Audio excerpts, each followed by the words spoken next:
सब jail declare करवाया जी कि राइवल रख दें, उन्होंने जेलें काटी। तमाम हमारे जो पॉलिटिकल हरीफ हैं, आसिफ जरदारी साहब की हमशीरा हैं, उनको तो हथकड़ियाँ लगाकर पेश किया जाता था। इस मलका आलिया को आपने वहाँ पे रख दिया। ये इस चीज़ को हम नहीं मानेंगे। इनको जेल में जाना चाहिए, इनसे पैसे रिकवर करवाने चाहिए। पैसे रिकवर करके जो पाकिस्तान की अवाम आज गुर्बत, महंगाई, बेरोज़गारी, बिजली की लोड शेडिंग, गैस की बंदिश में मुब्तला है, ये उनको पैसे देने चाहिए थे। उनके उनके लिए ये मामला करने चाहिए था। ये तो रियासत मदीना बनाने आया था, ये तो रियासत पिंकी पीरनी बना दिया इसने। अब पता चलेगा कौम को कि फराह गोगी का मामला क्या था, फराह गोगी की कड़ियाँ कहाँ पे मिलती थी। फराह गोगी इनकी सरगना थी। इमरान नियाज़ी जब वज़ीर आज़म था, उसने फरार करवाया फराह गोगी को पाकिस्तान से। इसको भी मद्देनज़र रखना चाहिए। अब पता चला कि फराह गोगी किस लिए मुल्क से फरार करवाई गई, क्योंकि फराह गोगी के ज़रिए से कीमती तोहफ़े बेचे गए, दुबई में बेचे गए, और इन्होंने पाकिस्तान के स्वार्थ, जो दुनिया ने देखा तमाशा, ये हमें मिसाल देता था इमरान नियाज़ी कि बरतानिया में ऐसा होता है, यूरोप में ऐसा होता है, ऐसा हो जाना चाहिए। भाई वहाँ पे तो एक रुपये का भी ऐसे इल्ज़ाम हो तो सारी उम्र सियासत से दस्तबरदार होता है। अब इमरान नियाज़ी साहब, बरतानिया में तो जो होता है तो होता है। अब ये मुझे बताएं कि ये जो आप पाकिस्तान के सिर्फ दो ही सादिक़ों अमीन है, एक इमरान नियाज़ी और दूसरा उसको बोलने वाला साकिब निसार। अभी मुझे बताएं कि दुनिया को क्या मुंह दिखाएं कि जो हमें हॉलैंड के वज़ीर आज़म को साइकिल पे जाने का मशवरा देता था कि हॉलैंड का वज़ीर आज़म साइकिल पे जाता है, तो ये पाकिस्तान का चोर और डाकू ज़कातखोर वज़ीर आज़म बना। ये वाकई मंगता था। इसने कहा जी घड़ी महंगी आई, बेच के अपनी जेब में डाल लो। तो आप लोगों की अब करप्शन किसी से छुपी हुई नहीं है। तो ये मैं समझता हूँ कि ये चोर को जो सज़ा मिली है ये भी कम है, क्योंकि इसने पाकिस्तान की मईशत पर ज़रबकारी की है। इसने रियासत मदीना का नाम बदनाम किया। रियासत मदीना में हज़रत उमर रज़ी अल्लाह ताला अन्हा की खिलाफत का दौर ही पढ़ लेते। ये हज़रत उमर रज़ी अल्लाह ताला का हमें हवाला देते थे, हम तो उनकी जूती के खाक बराबर भी नहीं है। अगर आप इतनी पाक हस्तियों का नाम लेते हैं तो पाक हस्तियों के जो किरदार है, फिर जो उनका ज़िंदगी का एक अमली तरीका है, तो वो सीखते तो पता चलता पाकिस्तान को कि रियासत मदीना बनाने जा रहा है। आपने तो मदीना की हुर्मत को भी पामाल किया। आपको तो शर्म आनी चाहिए कि आपने तो वहाँ पे भी नारे लगवाए। और लेकिन अल्लाह ने फिर, वो कहते हैं what goes around comes around, तो अल्लाह ने आज कौम के सामने आपको बेनकाब किया। आप अल्लाह ताला की पकड़ में आए और चोरी साबित हुई। आप तोशाखाना के चोर निकले। गड़ियाँ, कीमती जवाहरात, जेवरात, पता नहीं क्या क्या पिंकी पीरनी ने बेचा, और इसके इल्म में था, इसका सारा कुछ इल्म में था। अब जो इसकी फ्रंट वो खातून थी फराह गोगी, उसको भी वापस लाना चाहिए। मुल्क दुनिया के, इसने वीज़े भी लगवा के दिए उसके, इमरान नियाज़ी ने। इसने उसको पासपोर्ट भी अपने दोस्तों से कहकर किसी और मुल्क की नेशनैलिटी भी फराह गोगी को ला के दी। तो ये कैसा दयानतदार है कि इस चोर को अपनी अहलिया की चोरी का सारा ही पता था। तो आज कौम को ये कहता है जी कि मैंने बहुत बहुत काम कर दिए। ये कौन से काम किए हैं इसने? तो हम मुतालबा करते हैं कि इमरान नियाज़ी को इसके किए की सज़ा ज़रूर मिलनी चाहिए, और ताकि कानून का बोलबाला हो, क्योंकि इन अदालतों में कोई अब साकिब निसार नहीं बैठा। अब इस अदालतों में गुड टू सी यू कहने वाले बंदयाल नहीं बैठे। कभी गरीब आदमी को तो बंदयाल ने गुड टू सी यू नहीं कहा था, कि एक चोर को कहा गुड टू सी यू, एक डाकू को कहा उसने गुड टू सी यू।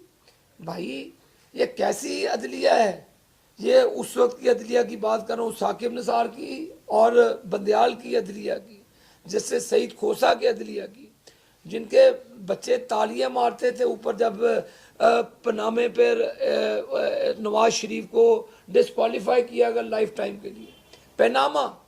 तो ये तो वो तो बेटे से तनख्वाह ना लेने का मामला था, ये तो तोहफ लेकर बेचने का मामला है। और तोशा खाना में वो जो रजिस्टर है उसमें अंदराज भी नहीं करवाया।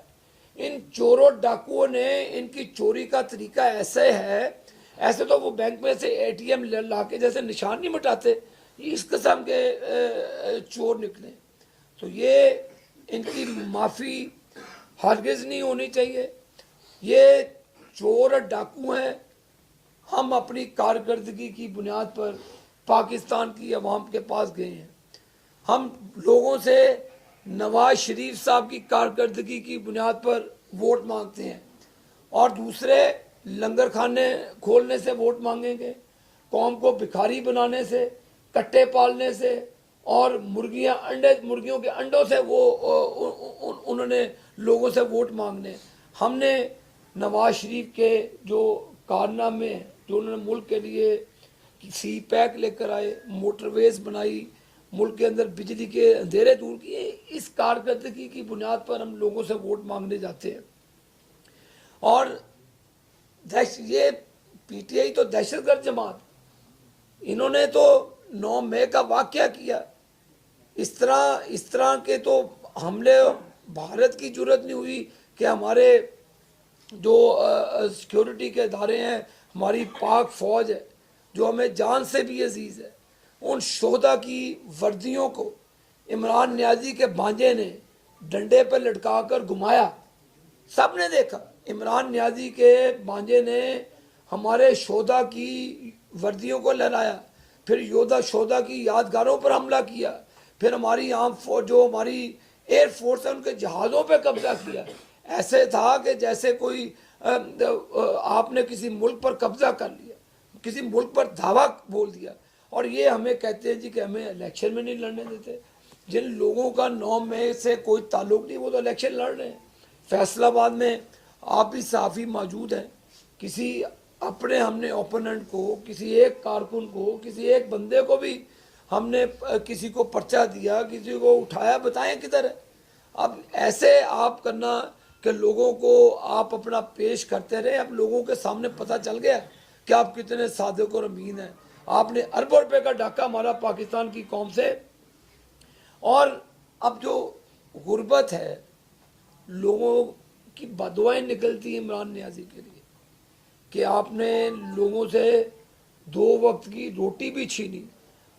इमरान नियाज़ी को हमने पेशकश की थी शहबाज शरीफ साहब, उन्होंने एज ए स्टेटमेंट अपने आप को पेश किया on the floor of the house कि इमरान नियाज़ी आप सेलेक्ट भी हो गए हैं, इलेक्ट तो नहीं हुए, सेलेक्ट हुए हैं, हम पाकिस्तान की इकॉनमी के लिए आपका साथ देने के लिए तैयार है। उसने कहा जी मैं इन लोगों से हाथ नहीं मिलाता। वो चोर तो तुम निकले, पाकिस्तान के अंदर जितनी भी महंगाई है उसकी जिम्मेदार तुम हो। तुमने तो खुदकुशी करनी थी IMF के पास जाने पे, तुमने तो पूरे मुल्क को गिरवी रख दिया, यानी कि कंट्रोल दे दिया। बिजली के भी बिल वो तय करेंगे, गैस के बिल भी वो तय करेंगे। तुमने तो सारा कुछ ही उस वक्त स्टेट बैंक ऑफ पाकिस्तान भी उनको दे दिया था। तुमने तो हर वो काम किया अपने इक़्तिदार को तूल देने के लिए, चाहे मुल्क तबाह हो जाए, मुल्क की मईशत तबाह हो जाए। इमरान नियाज़ी को इससे कोई परवाह नहीं है, उसको सिर्फ अपना आप अजीज़ था, अपने इक़्तिदार को तूल देना उसका मकसद था। लेकिन इंशाअल्लाह ताला नवाज शरीफ की क़यादत में हम मैदान अमल में हैं, और पाकिस्तान के जो लोग हैं वो इस चीज़ को समझते हैं। जो जुल्म और ज़्यादती इन्होंने नवाज शरीफ के साथ की, जो नवाज शरीफ को 2017 में निकाला और 6 साल का सफ़र जो कौम ने महंगाई, गुर्बत, बेरोज़गारी की सूरत में तय किया, वो आज पूरी कौम के सामने है। खाना जंगी की तरफ जा रहे हैं और लोग इंशाअल्लाह ताला इस चीज़ को समझ चुके। तो अल्लाह के फजलो करम से जो रिज़ल्ट आएगा, अब उसका 8 मई को, 8 फरवरी को पता चल जाएगा। ये जो चोर पकड़ा है, सबसे बड़ा डाकू इमरान न्याजी, इसका अब कौम को असल चेहरा नज़र आ गया है कि इसने जो अपनी वो होता है ना डाकू हसीना, आपने फिल्म देखी होगी काली पट्टी लपेट के, वो तो ये डाकू हसीना ऐसी आंखें दिखा के मुल्क को लूट गई। अब आप देख लें, वो डाकू हसीना ने मुल्क को लूट लिया। और वो जो बैंकॉक के शोले की बात करता था, वो मौलाना शेख रशीद, उसकी बात भी एक याद कराता जो कौम को। वो तो कहता था ऑन एयर, उसने कहा जी कि हमने बारूदी सुरंगें बिछा दी हैं, देखेंगे कैसे ये चलते।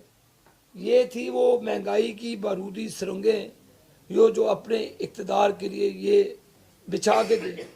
जिन जिन लोगों का हिस्सा डला है उन सबको कैफरे किरदार तक पहुंचाना चाहिए। शुक्रिया। जब मियां नवाज शरीफ को सजा हुई थी, डिस्क्वालीफाई हुए, पीटीआई ने सड़कों पे जश्न मनाया ढोल बजाए। अब बानी पीटीआई को जो सजा हुई है, इस पे मियां नवाज शरीफ साहब खुश हैं, जश्न में हैं या सोच में? देखें जी, मियां नवाज शरीफ अपने सियासी हरीफों को कभी भी पॉलिटिकल विक्टिमाइज नहीं करते। अगर करना होता तो इनको केपी की हुकूमत ना देते। मियां नवाज शरीफ साहब वो कौमी लीडर हैं। उन देखें, एक चोरी पकड़ी गई है, हमारे किसी कारकुन ने मिठाई नहीं बांटी। ये कानून की बालादस्ती है। ये इनकी ब्रिगेड जो जजेस के ख़िलाफ़ सोशल मीडिया पे गुफ्तगू करती है, हमने तो जजेस को कभी इस तरह सोशल मीडिया पे और लोग पब्लिकली गालियाँ नहीं दी थी। आर्मी के ख़िलाफ़ इन्होंने ब्रिगेड बना के, हमारी मुसल्लह अफवाज के ख़िलाफ़ इन्होंने अमेरिका और यूके और बाहर इन्होंने अपने विंग्स बनाए हुए हैं।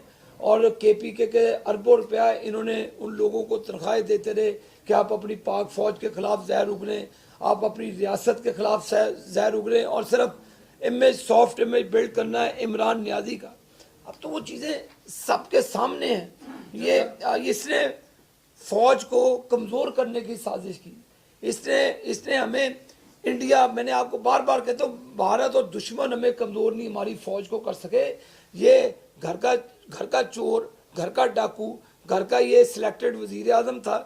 इसी ने हमारी पाक फ़ौज के जर्नैलों के ख़िलाफ़ गालियाँ दी। इसने पूरी फ़ौज को